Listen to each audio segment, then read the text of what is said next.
The scandal around the U.S. government spying on journalists appears to be spreading. In the latest twist, it's been revealed that personal phone records and emails of a Fox News reporter were seized as part of a leak investigation. This latest incident comes hot on the heels of an Associated Press wiretapping scandal when members of staff had their calls and emails monitored. Our Washington correspondent Ganesh Chikan looks at the implications that these cases might have for journalism in America. Journalists here, especially those covering national security matters, first saw their sources drying out because of the administration's unprecedented hunt for leakers and whistleblowers.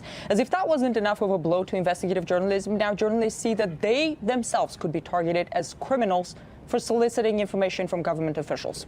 The story of the Fox News reporter investigated by the FBI for having sought information from a State Department official sent shockwaves throughout the journalistic community. The secret blanket surveillance of over 100 AP reporters, that was another shock. All this led to the question about whether the administration mistakes journalism for espionage. To talk about this, I'm joined by Tom Hartman, the host of The Big Picture here on RT.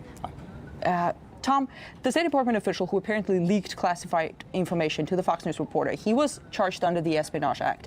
The Fox News reporter is being investigated as his accomplice in the alleged crime. The Obama administration has used the Espionage Act, this World War I era law, to prosecute other whistleblowers.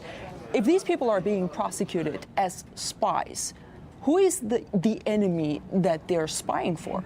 Well, if they were going to prosecute the reporters themselves, then obviously the enemy that they're spying for is we the people of the United States. To the best of my knowledge, they're not prosecuting the journalists, but they are investigating the journalists as if they were criminals. And back during the Bush administration, when Judith Miller had that information about WMDs, they went to her and said, please give us the information, give us your phone records. She said no, and she went to jail rather than giving up their sources. So now, instead of asking the reporters, asking the news agencies, they're simply going in with all the power of the spy agencies of America and snooping on the reporters. I think this is a violation of the First Amendment. Something that I personally found extremely alarming. It was a New York Times article from about a year ago about drone strikes and innocent people dying in those strikes. And they cited an unnamed U.S. official who said that those reports on civilians dying in drone strikes, they help terrorists. Right. So if that's how they see those journalists, maybe it's not surprising that they go after them like this. Yeah, there have always been governments and people in governments who use the excuse that, you're either with us or you're with the enemy.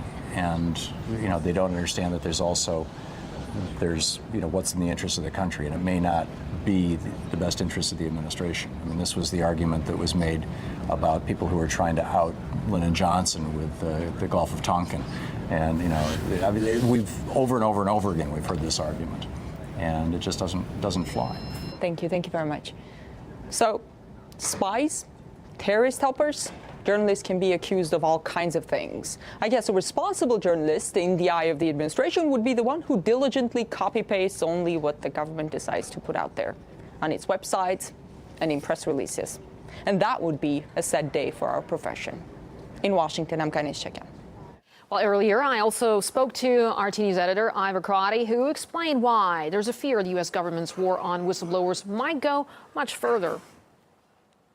The news that broke over the weekend caused an absolute sensational reaction right across news media, and what commentators right across the American spectrum have said are now identifying a trend where what people see starting with WikiLeaks a couple of years ago with the prosecution of Ms. Bradley Manning, but also the prosecution and the attack on WikiLeaks, is now seeping into what people are calling the mainstream media. Yeah, so the media that previously would have regarded Manning as an or Assange as an outlier is now finding itself suffering the same kind of attacks that Assange has suffered from the American government. Yeah, it's also interesting where you actually draw this line, because now we're seeing the journalists are being called as whistleblowers. Yeah, well, I guess the most important thing to point out here, though, Marina, is that whistleblowing is not illegal. In fact, whistleblowing is a venerated position under law, whereby a person privy to information will release that information while in the public interest.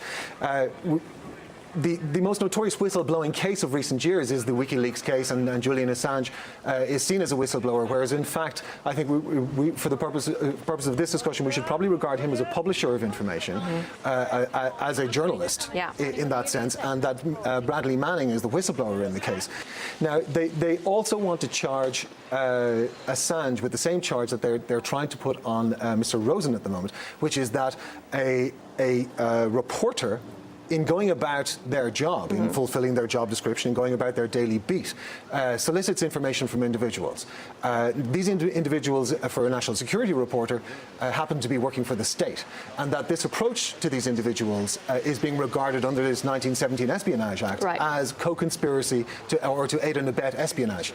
But speaking broadly about the media in this particular context, I mean, we know that the media have always defended their sources and shielded sources, but now we're seeing it in a very vulnerable position, no? Absolutely.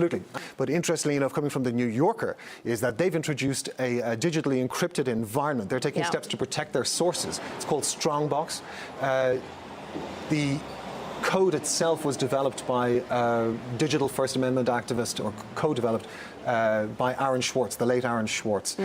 He killed himself while under prosecution for releasing files or dumping files in the public domain that were previously owned by the MIT, if I'm not mistaken. I guess the idea here was that they would guarantee anonymity to whistleblowers and to sources. But the other side of that now is that an environment like that may serve to guarantee anonymity to journalists who are facing an absolutely unprecedented threat in the history of American media.